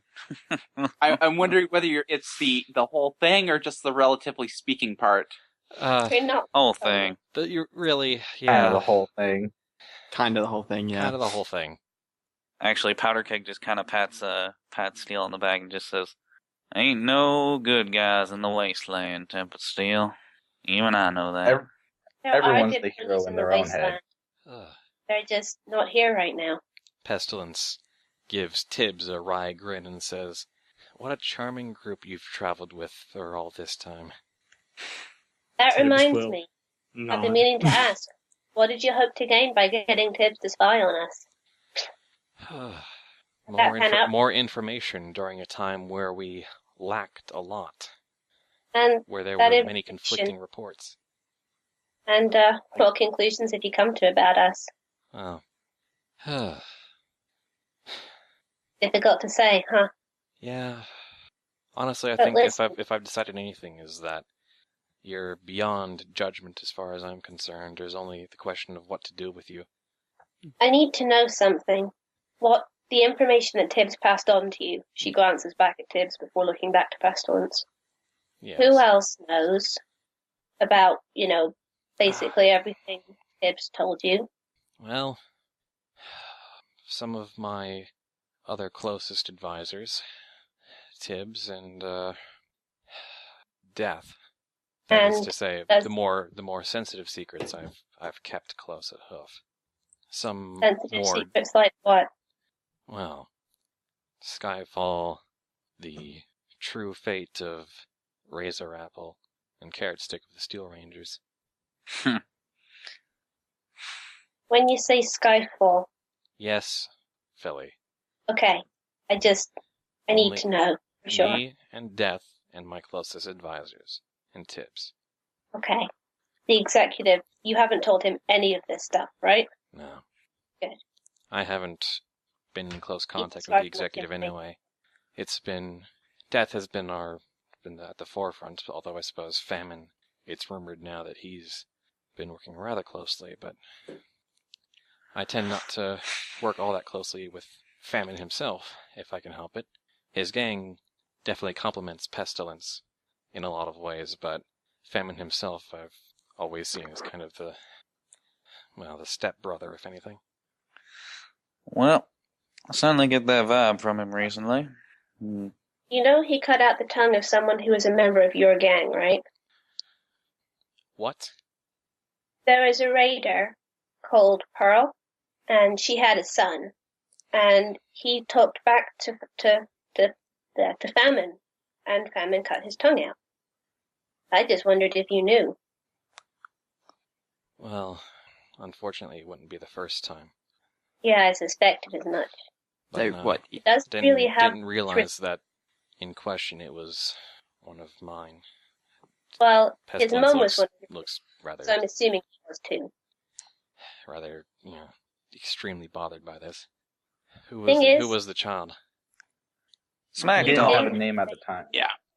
He didn't have a name at the time, but he now goes by Smack Talk. So this is the foal you found. Yeah. Mm-hmm. He's not And involved got in his- the scene. He's not a raider anymore. And got his tongue back. We helped him out there.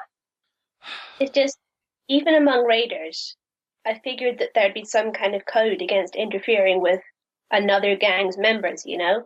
Well, And the fact that Pestilence didn't... no, there's not really. No? The four horses themselves have a certain ultimate authority to pass judgment however they see fit. Okay. So no, there's nothing officially wrong about what he did. He's still just a psychopathic dirtbag. Yes, it's very bothersome. Famine loves to keep up his appearances. Do you have any advice for meeting with him? We're gonna have to at some point. Well, probably make sure it's in a place where there are clear witnesses. Yeah. Well, Some neutral space will be preferable. Do you know who his second is? I don't know if Famine has a second. Really? No advisors at all? Well, he does have a couple of close advisors, but neither I'd really call a second or even a third. He, as far as hierarchy and powers goes, he runs his gang rather dictatorially. Any chance they'd be more open to a discussion than he would? Not if the rumors about Famine's mental abilities are true. Don't want to betray the guy who can read your mind and kill you with it. What are all Or even alter your thoughts. What are all the rumors and stuff about his abilities? Well, Famine's... the rumors go that Famine's learned not just to control emotions, but also, thoughts to brand ponies with, his control. Well, that's mighty scary when you consider he wants to throw his hat in with the executive, and considering the number of ponies who would have otherwise seemed loyal who've seemed to have jumped to the executive's cause. Personally, I don't know if it's all that true, because last I checked, Famine's power was nowhere near that level, and I'm no arcanist, but, from speaking with, various unicorns and zebras in the war and death gangs, that would be intensely powerful if it were true, but I have very reasonable doubts. He's thrown his hat in with the executive. I wouldn't doubt anything. I wonder if he thinks he might be able to turn the tables on the executive should he win this discussion. You know what you said, he probably does. If he reckons he can change people's thoughts, yeah. Be essentially setting him up to be the boss. Something tells me talking to Famine is going to be the hardest thing we're going to do, because I get the sense he's really all about his own ego, and hard to convince someone who's so full of themselves that their ideas might not be right. I give a very not so subtle look over at Powdercake when he says that. Tibbs does the same. Ditto. Everybody looks at Powdercake. You have grown up a lot, haven't you, Powder? I believe it's called pot calling the kettle black. That's what I was looking. That's fired back. I'm wounded. Alright. Pestilence kinda... Oh, just a second. What was that? Just a second, I gotta help my mother find her phone, apparently. Okay. Little bit of a break.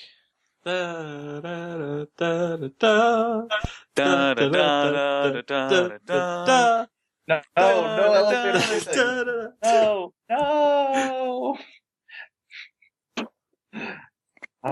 Thank God it stopped. Anyway, as I was saying earlier, that story that got interrupted, the Mutants and Masterminds character I made has accomplished so much in such a little amount of time, because the game, in-game time, has only gone on about, we haven't even gone through the first day in the year this campaign has gone on. And already my character has... Let's see. Alright, Oh, never mind. I'm back. That was a weird interruption. Alright. Thankfully, you'll be able to tell where it is by the silence and then awkward spikes in audio. Well, that's me switching my mic on. Pestilence kind of gives you guys a kind of a wave of this just kind of gesture and says, "Anything else you ponies wish to speak about?" Do you want to take Tibbs back? I don't know. He seems rather deeply rooted into your group now. No, seriously, if you want him back, feel free. We're not going to stop you. Honestly, I kind of like having an extra doctor around. Powder Keg remains completely neutral, by which I mean he tries not to say anything because he doesn't want to piss off Pestilence, but it is very clear by his facial expression that he would really wish that Pestilence would just take Tibbs away. You'd be surprised how deceptive appearances are, but... Well, yes, I know about, I know that there was a point where I wasn't sure if Tibbs was going to survive his secret being out, but... Yeah, he almost didn't. But he's okay now. Powder Keg very, very noticeably looks the other direction. Yep. Well, at any rate, I imagine having, the Raider Doctor amongst your group will only help your reputation around here, so it might be in your best interest, actually, to keep him with you. Yeah, It will lend you some credibility amongst the common gang members. Fair enough. At any rate, is there anything else? Nope. And I'd like to thank you for what I suspect to be the last, rather polite discussion we're probably going to have, because not so sure how well Conquest and Famine are going to take to talking. Oh, actually, I do have one question, but I'll let you finish first. Conquest should be, at the very least, civil. But yes, good luck with Famine, like I said. Make sure you're in a neutral space. Yep, definitely not Maybe hand we to could his meet tent. him in the audience center place at the center. No, that place is kind of hallowed. Preferably in one of the neutral tent areas, the mess halls. Or Some place with witnesses. One of the marketplaces or something. Yes. Buy him a drink. Oh, I know. We can get breakfast together. Ugh. Sounds pleasant. What about just Powder in Keg the... rolls his eyes. Oh, I know. We can even offer to buy him breakfast. What about in the audience seating area? Where I that's where suppose, the but official... the way that place is sort of built in, there is a certain area where you can be private in there as well. Plus, of course, if we, take him to the sort of restaurant type Mess hall. Yeah, it's still in his... It's public, but it's still in his territory, area. so he won't feel, I guess, threatened by any of the rest of them. So you'll invite him to breakfast then? You know what? Why not? I think it would be better... that's exactly the sort of off the wall crazy that he would appreciate. You might actually gain some points with him. All right then. Breakfast with Famine. Sounds a bit too oxymoronical for me, but who am I to judge? He will appreciate the irony, I'm sure. Mm-hmm. Just one more question before we leave. The proper, the full-on meeting. It's gonna be just the 4 heads and then us, right? Or do you want us to pick a sort of head? As in affiliation? Yes, you'd be separate from all of us. As I understand it, as Death explained it, your role is not really to participate unless we, ask you for information or advice, but to just watch over the proceedings. Make sure that, everybody stays in line. Ain't that Makes the sense. most ironic thing? Do you want us to designate a spokespony or anything? I don't think that's... With the way we argue, yes. How? Well, we'll all still be there. So, Mhm. if they Oh, yeah. specifically ask us to talk, we'll talk. I suppose I would, but I wouldn't honestly know who to recommend amongst your group. We'll figure it out. Blossom you just for looks at Your Firelight. help. Something like that. The conference takes place in stages. There's a debate stage where the four of us meet at the gates of hell, the central stage, to publicly debate issues. Then we go to our respective gangs and hold separate sort of town hall meetings to discuss, with our own members. Then we come back, take a general vote, and then if we're not resolved, then we repeat the cycle again. Right then. That's how the day after tomorrow will go, and will continue to go until we all come to an agreement. And it requires all four of us to agree. Mm-hmm. Any reason the meeting could be delayed? I suppose if there was a no-show, but with how powerful we are, there's not much that can stop us from being here on time other than just laziness. Okay, so if it's a no-show, it's either procrastination or a pretty blunt slight to the rest of you then. Yes. Cool. Powder Anything Keg else? is going to give Zenkarn a look like he's getting some ideas he probably shouldn't be considering. Oh, like you two don't, duo up on all the crazy ideas anyway. Yes, we do duo up on a lot of the crazy ideas. That doesn't mean Powder Keg is on board with all of the crazy ideas, nor is Zenkarn on board with all of Cowder's crazy ideas. Yeah, to be fair, Zenkarn's just scheming seems to be a default mode for him, but True. Scheming is Zenkarn's default. Seems like at least twice a week I get a, hey, can I do this in system? Hey, you have to admit, the zombie-driven chariot would have been awesome. But so impractical. But so you actually awesome. tell them yes. How would we fit Zombies are 9 not people on a workhorses. chariot? Well, the actual thing with that is I wouldn't chain them up. I just have a plank of wood that they grabbed onto and pulled. So when one of them was about to, expire, I just summon another one. That one did expire. The other one just comes They in expire and very grabs it, fast keeps because going. they're frail zombies. Oh, they have a strength of 7. That'd be fine. Okay, we're not going to talk about this right now. I don't think that's a good idea. Yes, okay. Maybe later. Just Pestilence standing there just going, what the hell are you on about? I'm assuming this isn't in character, so... Yeah, it's fine. No. But still. Okay. So, anything else you wish to speak with? Oh, Pestilence about... Ooh. Oh, that was new. Oh, do you know anything about Conquest?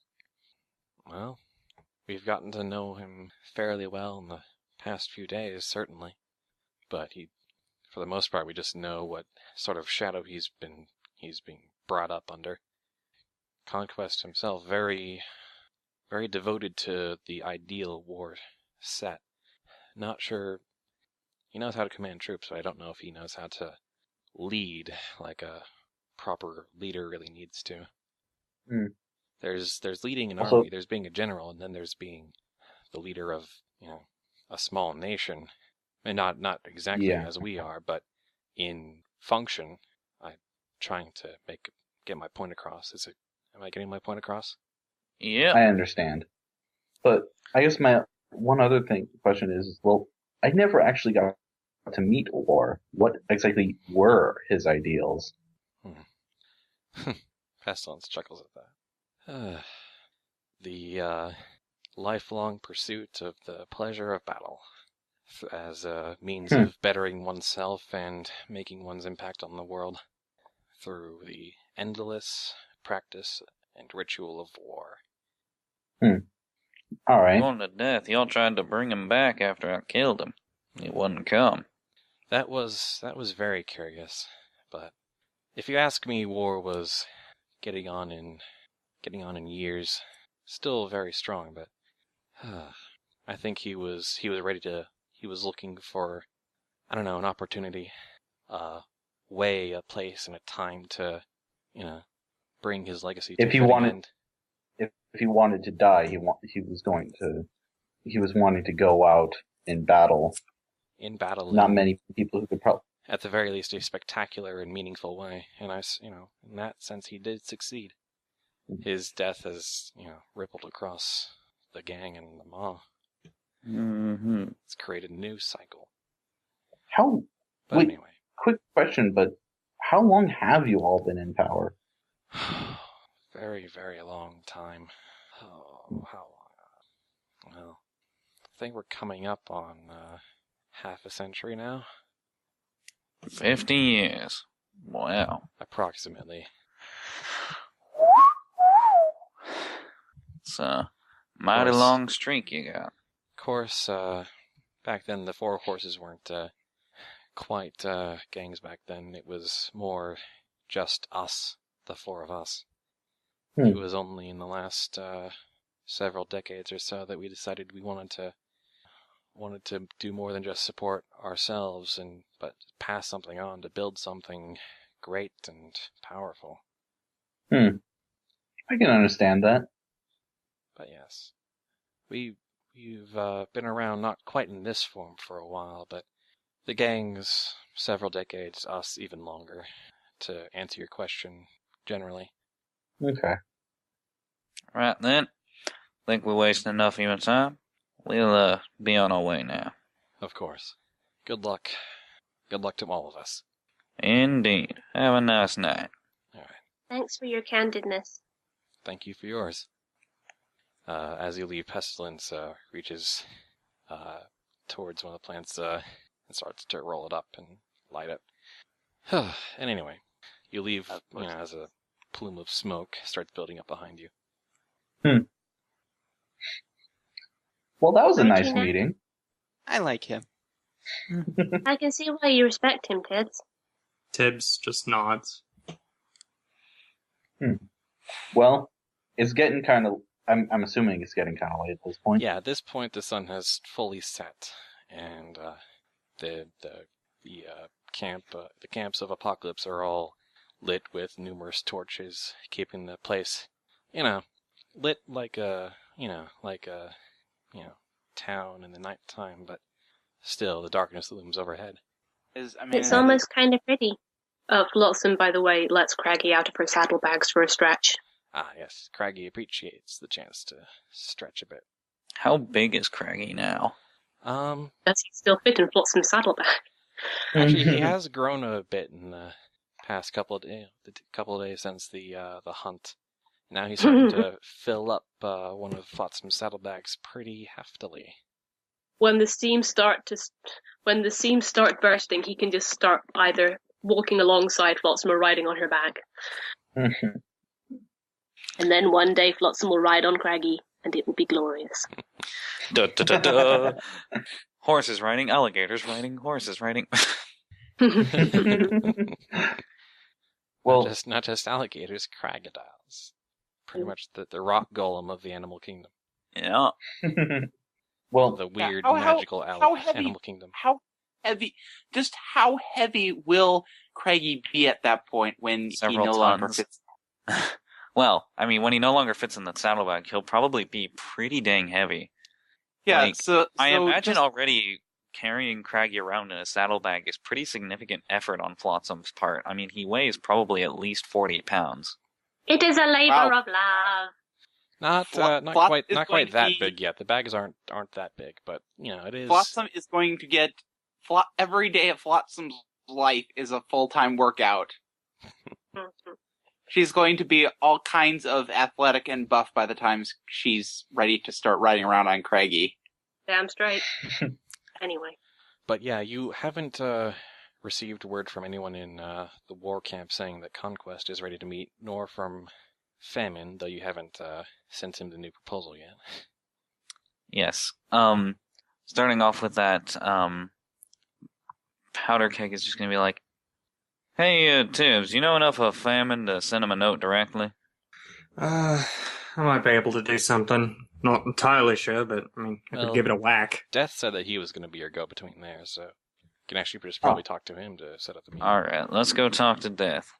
And then we should probably just head back to the tent for the night. Yeah. Is the place like closing down? Do the raiders like close down for the night, or? Actually, it looks like, at least as far as like the market ring of tents and stalls goes, it's actually still going on pretty strong. Seems that this place doesn't really have a concept of a curfew. Makes about as much sense as you'd think. This is kind of a weird question, but are there any foals around, or is it all adults? That's actually a very good question. Actually, yes. I don't think Flotsam needs to be playing with Raider foals right now, and I don't think it'll go over very well if she tries. You did notice some on your way in, but it's gotten late and doesn't seem like there's any of those foals out and about right now. Okay, I'll bookmark that for later. Look, think of it this way. Those foals probably think of Powder Keg as something like the boogeyman. Oh, you think they're definitely not a whole lot, but they're more like probably a little older than Flotsam, the ones you saw. Most of the raiders with families probably already either abandoned or left the gangs at this point due to your reputation. I'm just thinking these ponies, the younger ponies, are technically the future generations of the Four Horses gang / tribes. It'd be interesting to sound them out on what they think about all this. That, and I just like an excuse to have Flotsam interact with ponies her own age. But yeah, there is a to use a phrase, a minority of minors in the camps. You did that. All right. Yep. I approve. What you gonna do about it? Yeah, really. Okay, so you head to Death's tent, and he's there. No, sorry. He's inside. He's still kind of comatose, dream straightening. But one of his proxies is outside. Hey, Death. Sorry to bug you again, but we got something we gotta talk about real quick. Real quick. The proxy nods and says, "Yes, of course," and kind of invites you back inside. And unless this is something just real quick. Oh, well, it was just a little quick clarification on something with Famine. See, figured it might be a good time, might be a good place, not in his tent. I'd like to meet him in the mess hall for breakfast, to talk to him, rather than meet him in his tent. Huh. That's actually a really good idea. I'll send along the message. Breakfast with Famine. Yeah, that's... Pestilence thought he'd appreciate the irony of it. That would Sounds definitely like make a a good headline if next we had a episode. newspaper out here. Yep. Anyway, that's all we really need to talk about. You can go back to doing whatever you need to get done. All right. We're going to go to our tent. Have you spoken with any of the others yet? Pestilence. Yeah, I figured. Have you spoken to Conquest yet? Nope, We haven't haven't gotten a received message word from back. All right. You'll probably get around to it tomorrow then. Mm-hmm. All right, very well. I shall bid you good night then. And so as we're walking back to the tent, Powder Keg just goes back, I'm not so sure how well Conquest's gonna take to me. Might be somewhere halfway between respect at killing his old boss and quite a bit of anger. Utter hatred. Utter hatred, Like, Just wait and see. Maybe don't keep bringing it up. That'll probably be Yeah. for the Probably a good conversation. idea. How Well, do I'm not you gonna like make it- to I'm not gonna- this thing called tact. you think I'm gonna keep bringing that up every time? I'm like, because that's the greatest way to habit, keep isn't it, that's too? the greatest way for diplomatic negotiations. Hey, I killed your boss, but let's be friends. Considering every time you've said his name so far today, you've mentioned the fact that you killed his boss. Yeah, kind of figured you would bring it up. You should probably practice not bringing it up so you don't accidentally bring it up when we see him. Well, you did. I think he's you- going to he start does thinking about owe not you- bringing it up so much now that he's going to bring it up by default. Well, he does kind of owe you his current job. I don't think he wants his current job. I doubt he really wanted the job, yeah. Well, it's not so like we'll we put can exactly perspective. sideline you, so... We'll see him soon enough. We'll find out all we need to know then. So you get back to the tent, and Chica and Aurelia are actually... Aurelia's just kind of laughing, and both of them seem to be kind of mirthful. Hey guys, do you enjoy You the two peace had and fun. quiet you were gone. Oh man, you Aurelius just Oh good, you're back. Great. Oh man. Oh, you should have Sorry. You guys should have Was Chica doing impressions of us while we were gone? Aurelia just kind of raises her claw, and then Chica just kind of makes a shushing gesture, like, shh, no. And Aurelia's just like, well, it was another thing that happened. So I was out, I kind of got out to kind of stretch my legs, and I walked by this raider. I think it was like a famine guy, but he was like carrying like this big old like pile of like, I don't know, sharp stuff. I don't know. I think he was like, we passed by each other and he was like heading towards our tent. So I was like, hey, are you trying to booby trap our tent? And he was like, no. And then he just, went off another direction. Man, people really hate us here. Yeah, they do. Yep. Sounds about right. We're probably gonna have to check this thing every time we leave. Yep. We'll probably have to leave somebody in the tent every single time. Chica just shrugs and says, honestly, we should just start keeping track, try to, learn their names so that we can just hand the 4 horses a list saying, these are the ponies who tried to kill us. Please fire them. Well, by that, we'd probably have to get most of them fired by the time we're done here. Well, No, who but knows? let's- It could be a small group. Or do you The want- rest of them could be okay with us. It was a joke. I'm gonna go ahead and say on a limb that it's actually the majority who are not okay with us. Oh, I'm sure they're fine. Everyone here loves us. We're great.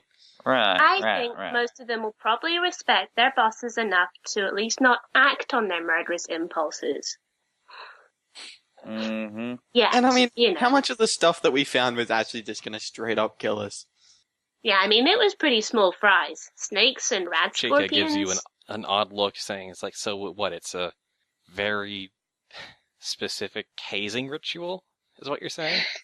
Nope. Honestly, it would not surprise me in any I way. choose to accept this as the truth. I choose to see the surprised truth what for what it Raiders is will that they do. want us dead, but, Well, if they want us You know. dead, Yes, they're they're being trying to very, cause very it. ineffectual about it. It's Well, possible they're they're trying just to not be, good at trying to secretly kill people. Raiders Guys, sucking at Dan being started subtle? doing razor Never. pillow jokes again. Aurelia just grins and says, hey, maybe it's both. To be honest, I have woken up with a snake in the bed one time while I was back with my family. Or the old family. Anyway, nothing got in, so we're all Yeah. good. It's up for the setting tent up a is watch secure. sector. How did Pestilence go? went well. He was very reasonable. Huh. Surprisingly so. What was he like being all pestilence is all? Was he like this like diseased, like bulbous bone with like flies coming out of him? Well, he looked kind of gaunt and pretty sickly, but at the same time a lot stronger than you'd think. Huh. But like He's actually no kind of- flies he's- nesting in his body or anything? Nope. No. He did have a leech on him when we walked in, but he pulled it off. Ah, well, good enough. Were you taking bets on how disgusting Pestilence was going to be while we were gone? No.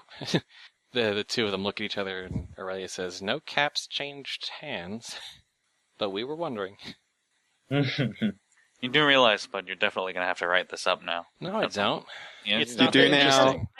I told Can I you. I write told it? you the most interesting thing I came up with for this scene. But can I write it, please? You It can won't write be it. counted. Uh, Yay. Yeah. I'm a slow enough writer as it is. I don't need another thing on my plate. Is a thing. All right. mean- I don't either, so I probably won't write it for ages. But the idea is just so delicious. I suppose. I guess I don't quite associate myself. I don't see Aurelia and Chica having a huge chemistry in my mind. I don't know. I have That's my why one. they'd have the best chemistry. No, that's the opposite of what I said. That doesn't make it the opposite of what I meant. Yay. So, anything else you guys want to do before the night ends? We setting up a watch schedule? Or Stare at rocks and stuff? I go imagine. at a bunch of random raiders? See what happens? I would imagine. I'm thinking that unless the others convince him that it's a really, really bad idea, Tempered Steel would try to go out and look at some of the market tents. If that's still on. That actually sounds kind of like fun. We should go peruse the marketplace. Which one? They are. You can't. If you listen really carefully, you can hear Spud face palming. Well, which ones? The arcanists, the doctors, the weaponsmiths? Well, the doctors do have a sort of general market, so yeah, the doctors are situated towards more the general marketplace. It wouldn't hurt to pick up some more rad safe and rad away. Yeah, though. Well, I imagine Tempered's gonna wait and see if he can find anything else in the area that looks interesting before going to the main mundane things he knows the prices of. On second thought, it is getting kind of late in the session, and maybe Can I go play with the Arcanists? Maybe it's time to call it a night. Yeah, I think honestly, rather than expending energy doing loose ends at this point, it might be best just to pick this up next week. Sounds good. Start off with that. Start off with the dilly dallying, in the evening to begin with, because then I'll have energy for it. But we just got through with a whole bunch of big conversations, and I'm like, Who is this dilly of which you speak, and what does she have to do with me? What? You said dilly dallying. Oh. Well, now I have to come up with an NPC named Dilly. Even though that doesn't make any sense because that's your out-of-character name, and that'll just make things really confusing. Oh, but anyway, let's guys care to do the sign-off? Yep. This. Oh, yeah, I jumped at the. Okay, jump again. Ready? Yes. This has been Fallout is Dragons. Join us next week when something happens, I guess. You are phoning these in every single week, I swear. Okay, fine. Alright, here we go. Join us next week when we have an interesting breakfast with Famine, and then pray to God that he doesn't fuck everything up. That's How much do you want to bet he is?